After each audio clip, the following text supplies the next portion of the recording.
Question of the day, what is your favorite game that you unlock stuff in? Could be a legacy game, could be a campaign game like Maracaibo or something like that. What's your favorite game in which you were told by the game, open this envelope or this box up and you get to use those components? Now granted, you could be a rapscallion and just open it up from the start and say, heck, I bought the game, I should have access to all the contents. And you do, of course, but it's more the spirit of the fun of opening it, right? But I think of another game like Meadow, I think had this. You can open up to certain things.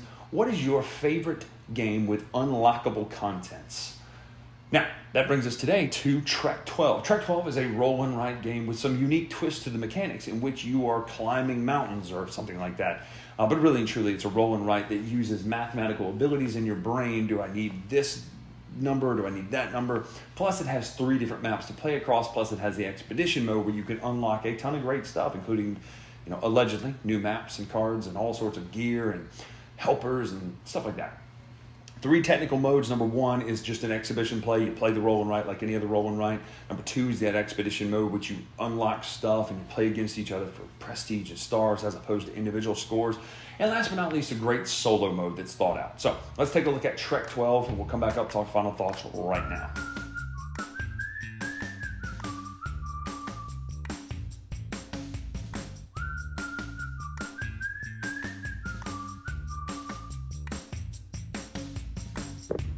All right, so this is Trek 12. Now, first and foremost, you're not always going to play with these 3 maps. I just want to show you there are 3 maps involved in the game. Now, there's a couple different ways to play. You can kind of play an exhibition match, which is basic in the rule book, tells you how to play, but you can also do the expedition mode, which essentially is you going through and unlocking achievements and playing through kind of a campaign in which you'll unlock these secret envelopes here, which can be unlocked and resealed nicely by doing certain achievements in the game. Now, I'm not going to show you what's in these because this is the internet, and nothing irritates people on the internet more than spoilers and people who talk about spoilers and people who talk about people talking about spoilers. But that's irrelevant. I'm not going to show you what's in here, but I will tell you what's in here.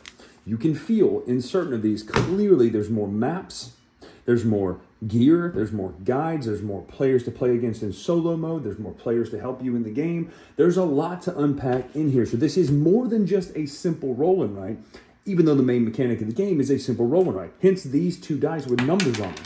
Now, what's going to happen in a typical game? Again, expedition mode is different because you're going to try to do these things to unlock it. So this would be a group of 7 of the same number together. When someone achieves that in a round, you'll get to unlock that. You're going to roll the 2 dice, and then you're going to choose on your turn what to do with them. Now, once you place your first number, things then have to be adjacent. 2 main key components to look for. You're looking for routed groups, which are numbers that are 4, 5, 6, 7, 8, 9. And you're also looking for groups together of the same numbers. So 4, 5, 6, 7, 8, 9. And then you could do 9, 9, 9, 9, 9 here. I'll show you a page. It's not the best scoring page, so don't scoff. But over here, you've got some scores here. So you see the 3, 4 go together, 2, 3, 4 go together here. But these 2s are in a group. These 5s are in a group. And we have 7, 8. This 8 is what we call another group here, but then there's an orphan 2 right here. The orphan 2 means it is not attached to anything. You will lose points at the end of the game for leftover empty spaces like that. You'll also see how we choose our actions. So on a card with the adventure here, you're going to be choosing your actions based on the higher number of dice or the lower number of dice, subtracting the 2 dice, adding them together, or multiplying them. This is a pretty cool mechanic because you get to choose every single turn how you're going to use those dice. So that could be an 8, it could be a 4, it could be a 12 even. It could be a 6 or a 2 as well. So you have a lot of different options how to use that. So you're not stuck and pigeonholed if you think, man, I really need a 2. Well, there you go. You could use the lower dice. And you go, man, I really need an 8. Well, you could add them together. Granted, you're limited in how many times you can do each of those types of actions. Once you place a number, you'll place it out here. And again, you have to be consistent and consecutive. Now, granted, there are some gear cards that you're going to unlock during the game. These gear cards are going to let you break some rules and get some specialty powers to them. You're also going to unlock guide cards during the game, but I don't really want to show you those because you might think, oh, spoilers. So some of the basic gear cards. This one will allow you to place a number elsewhere instead of placing adjacent to it. The tent will allow you to use an extra addition space. That's what the tent does. Same with that tent. This one will allow you to re-roll the dice, and this one will allow you to make a connected group, X plus 1, by skipping a space. So it's like certain rule-breaking things, but essentially you're going to be doing this until you fill it in. Once someone fills in, or actually everyone's going to have to fill it in because there's no reason to never place a space, just may not be the most beneficial space, you're then going to count points. And the way you count your points is you take your group, and let's just say it's a 4, 5, 6. You take the highest number, so that would be a 6. Actually, I'll show you on here. So in this one, 2, 3, 4, our highest number is a 4. So it's 4 plus each additional circle in that group. So 4, 5, 6, hence that one right there.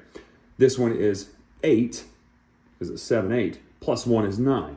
So that's how you get that. The same thing happens with your group. So 5 is a base of 5. So 5, 6, 7, 8, 9. Hence that right there. You're going to add those up here, get your subtotal. Then you're going to get a bonus here for the amount of longest of each of these. So your longest one here. So if you have a long group of, 1, 2, 3, 4, 5. We have 5 5s. That'll get you 6 additional points. And the same thing goes here for whatever you get for your other one. So if you have let's say you have a group of 8 together, you get 20 points there. Then if someone gets a certain amount of points, they'll get stars. At the end of the campaign of playing all of the stuff, the person with the most stars wins that set of 3. Because when you play the expedition mode, you're going to play all 3 maps. And again, a lot of stuff to unlock here, a lot of stuff to unpack. It is a simple system with a lot of stuff bolted on that's really nice. So that is Trek 12.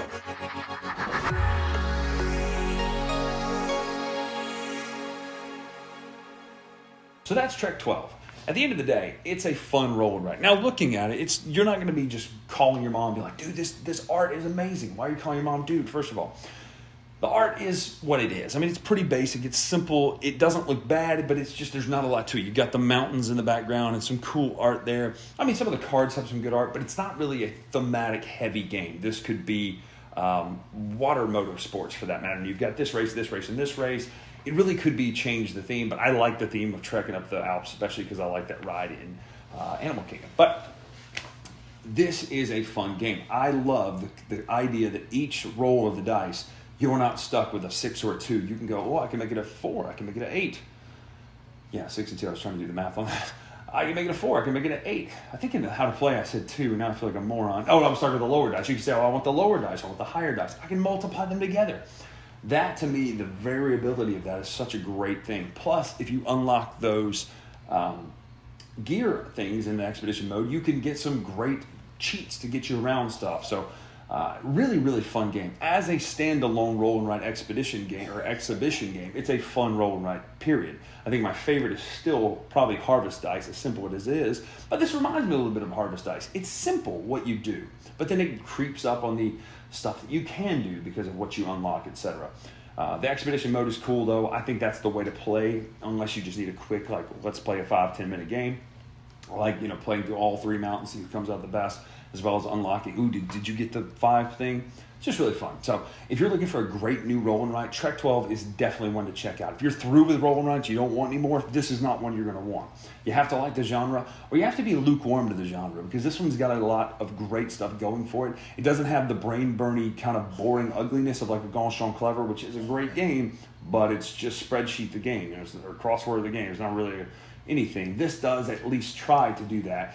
And the interesting rules of having to link, the 4, 5, 6, 7, 8 if you can, and the 5, 5, 5, 5, 5, all that stuff's really cool. So, Trek 12, fun game in the genre. Make sure to check it out.